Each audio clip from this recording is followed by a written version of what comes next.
Hello there, wonderful brothers and sisters. It's another wonderful opportunity that we have had here today so that we can actually listen to what the church really launched on a humanitarian. And this is the managing director of the church communication department actually informing us on what has actually happened in Salt Lake, Utah. In the Department of Humanitarian. Let's just listen to what he has to say here. And welcome to the church office building here in Salt Lake City, Utah. I'm Aaron Sherinian, Managing Director of the Church Communication Department for the Church of Jesus Christ of Latter-day Saints.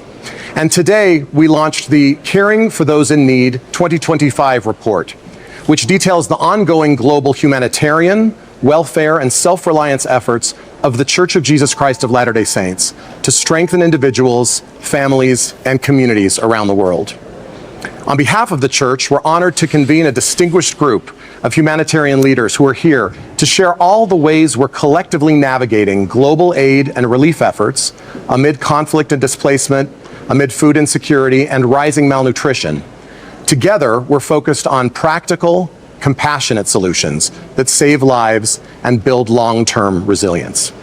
Thank you for being here. And on this distinguished panel, we're joined by Carrie Murray, President of ShelterBox USA, who leads global emergency shelter responses in conflict and disaster zones, and has helped position ShelterBox as a 3-time Nobel Peace Prize nominee. Next, we have Baron Seeger, President and CEO of World Food Program USA, that mobilizes American support for the world's largest humanitarian organization combating global hunger at scale. We're also joined by Dana Sang, Senior Director of Philanthropy for Care, advancing community-based organizations that focus on women's empowerment, nutrition, and maternal health across more than 100 countries. Ron Dalglish is with us. He is Chief Development Officer at Edisia, that oversees global development and distribution of therapeutic foods treating severe acute malnutrition around the world. And finally, we're joined by Michael Nienhuis, President and CEO of UNICEF USA. He leads those efforts supporting children's health, education, and protection worldwide. Representing the Church of Jesus Christ of Latter-day Saints today on our panel, we're joined by Presiding Bishop W. Christopher Waddell, who oversees the church's expansive temporal operations, including global humanitarian efforts and welfare services. We're joined by President Camille N. Johnson, Relief Society General President, who leads the church's Relief Society, one of the oldest and largest women's organizations in the world, overseeing both the spiritual and temporal care for millions of women around the world. We're also here with Blaine R. Maxfield, Managing Director of the Welfare and Self-Reliance Services Department, guiding the church's global humanitarian and self-reliance initiatives. Thank you for being with us today, for teaching us, and for sharing. We're going to open the floor today with a question to you, Bishop Waddell. Help ground us on the why. Why are we doing this? Why are we called to serve? And why do we collaborate with organizations such as those that are represented today? Thank you, Aaron. Let me start by just mentioning this is kind of the dream team, and we're so grateful for all of you for being here, and the collaboration that we have, the cooperation we have, the unity we have with organizations, your organizations and others similar. And perhaps the reason why, Aaron, that we're here is because we focus on the 2 great commandments, to love God and to love our neighbor as ourselves. And the humanitarian efforts that we have, the work that we have with organizations like all that are represented here, are a way to bless lives both temporally as well as spiritually. And so we have a spiritual responsibility, but a temporal responsibility to bless God's children all over the world. As we all know, and these organizations know, that we're all children of God, we're all brothers and sisters, and we have a responsibility to help one another. And so we're grateful to be with you today. Thank you. Thank you, Bishop, for starting us off with that important, crucial question, the why. Now, you mentioned this collaboration, and I'm going to start off with a question to Baron and to Blaine. The World Food Program USA and the Church have been collaborating for more than a decade.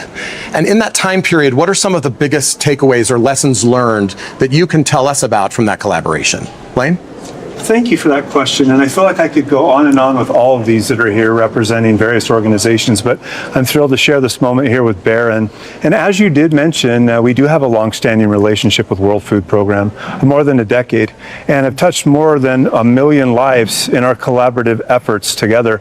I can't help but to think about the World Food Program and think about one of the great projects that is amazing. And it has to do with us working together with farmers, helping them to increase their yield, and then those food products are then shared with those students that are attending schools. We see that they are increasing their attendance, that they're fed while they're there, and their ability to learn is so much greater. I don't know what more you'd add to that, Baron. So Blaine mentioned one of the most important programs that we work together on, and that's homegrown school feeding. By the way, homegrown means it's grown locally. So there's a benefit to the student, but also it's the communities that are making the food. So there's income generation. I had the honor of traveling with the Church of Jesus Christ of Latter-day Saints to hand out plates of food. And a teacher came up and told me that since food was introduced to the school, enrollment was up 80%. I mean, that is staggering. And I would say just this past year, we provided 88,000 school meals in Haiti, a country that is very difficult to get to, but we're doing it together. What we're doing is we're turning faith into impact. And I love the fact that we're here on your day of caring, because caring is love.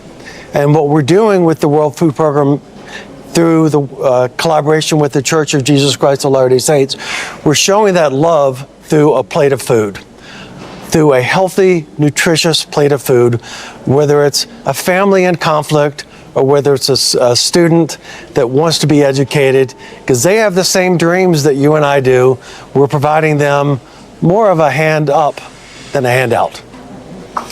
Thank you, Baron, for that reminder that that's what this is about.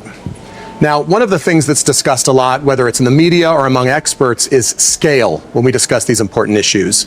Teach us, both of you, and we'll start with you, Baron, then we'll go to you, Blaine. One thing about the Church of Jesus Christ of Latter-day Saints is that it has collaborated with a lot of organizations to ensure that humanity is actually saved.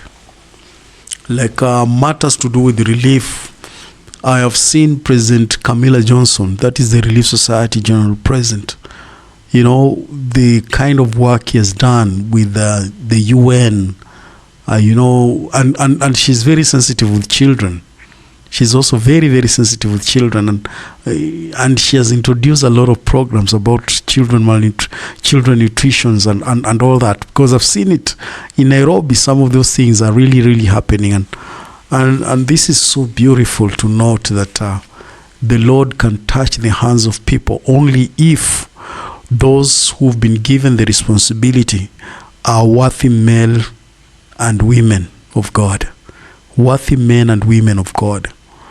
Because at times we've seen some of the political conglomerates, political leaders who've been actually entrusted with the responsibilities by the church to actually help communities that are really suffering from drought and all that.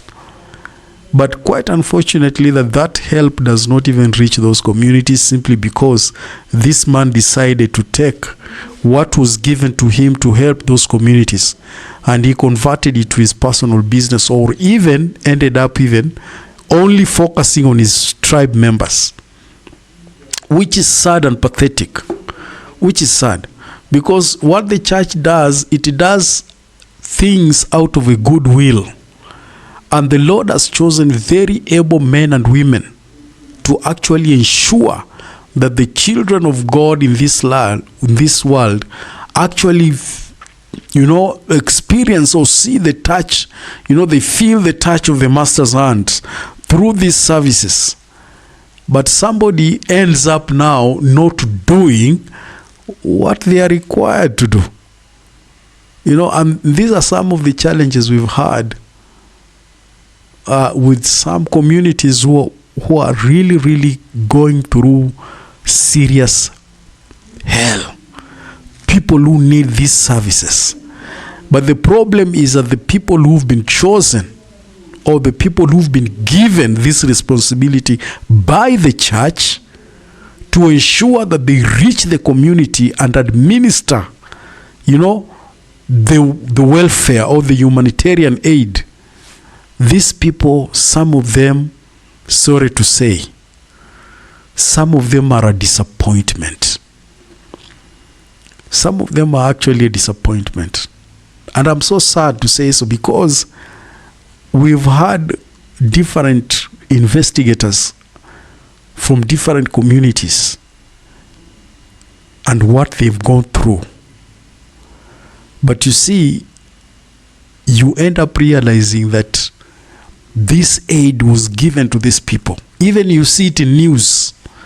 It is being announced in the news that the Church of Jesus Christ of Latter-day Saints contributed this amount of aid to a specific drought people. But man, people on the ground, they've not seen any aid. They only saw it in the news that it was announced that they were given aid, but in actual sense, they never saw it. That is a challenge. And I think if I will advise this some of these wonderful brothers and sisters here, that if they do an aid, they should just better ensure members of the church do it themselves. If it is members of the church or members of the UN or UNSF, those are the ones who should go do it. But if they delegate this responsibility to some of the government officials, oh man, they don't do it. You've only given a grant to specific people. Because those that are needy, the suffering community, they end up not getting anything. They don't. But in our books, we feel like this donation has been given, this aid has been given to this community, and you've entrusted a government official, even including a chief of that community, but he ends up not doing it. That is how corrupt these people are. But you can see the church has very, very good programs. They collaborate with a lot of people. But where they are being let down is when they try to bring forth a political leader into these programs. This political leader will want to use this aid as a campaigning tool. As a campaign tool. Subject those people into his voting box. And tell them, look here, it is me who is doing this for you.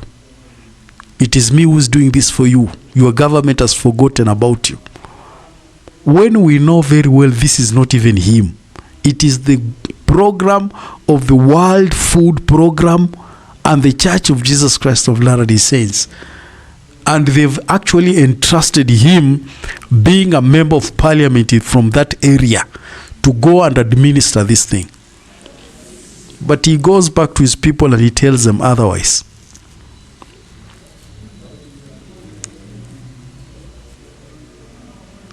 That is the sad situation on the ground.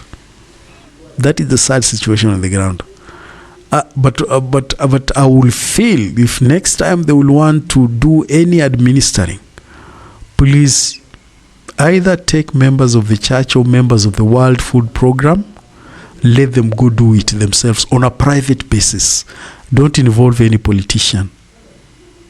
Let members of the church with the World Food Program collaborate and go do these things the way Red Cross does. The way Red Cross handles its own things. Red Cross will go deploy and they with themselves will have their own people on the ground to do the job. But this issue of giving a government some aid, that we've contributed this aid for the people of a certain area, those people end up not getting anything. These governments are very corrupt and I think they should all burn to hell. Times I'm very disappointed.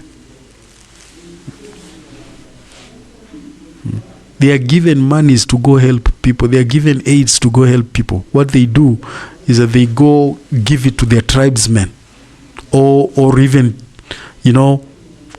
turning that aid into their personal business. That is how demonic they are. Tell me what you think, wonderful brothers and sisters. Tell me what you think about all this issue. Otherwise, thank you very much. God bless you. Looking forward to see you again next time.